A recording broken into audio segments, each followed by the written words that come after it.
À Brucity, les écrans sont partout. Et souvent, on croise des personnes âgées accompagnées par leurs enfants pour réussir à manipuler toute cette technologie et éviter la fameuse fracture numérique. Alors moi je le vis bien, mais c'est certain que ça va causer des problèmes à beaucoup de gens, c'est évident.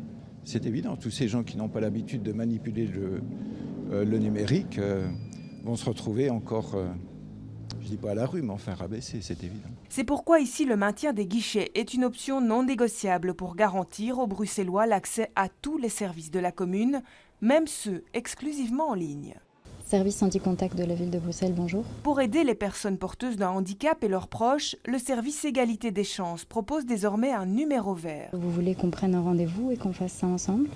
Par exemple, pour le stationnement, il y a des nouvelles réglementations où il faut faire un enregistrement. Généralement, ça se fait sur le numérique. Les solutions qui sont proposées sont essentiellement numériques.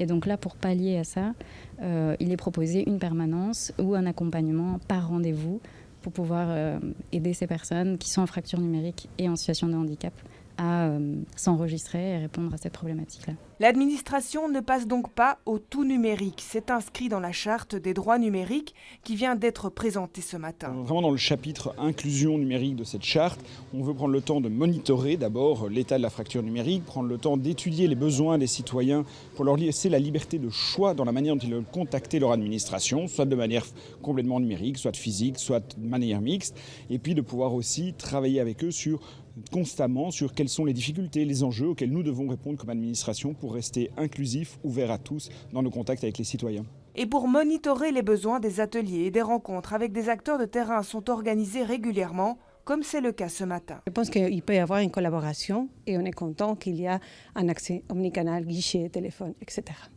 Ça devrait être comme ça dans les 19 communes? Effectivement, ça devrait être comme ça. Je pense que c'est une preuve de qu'on peut le faire. Et c'est aussi une preuve de qu'on peut collaborer pour travailler sur l'accès. De quoi apaiser certaines craintes par rapport au projet d'ordonnance régionale qui vise à rendre intégralement disponibles en ligne les services administratifs régionaux et communaux.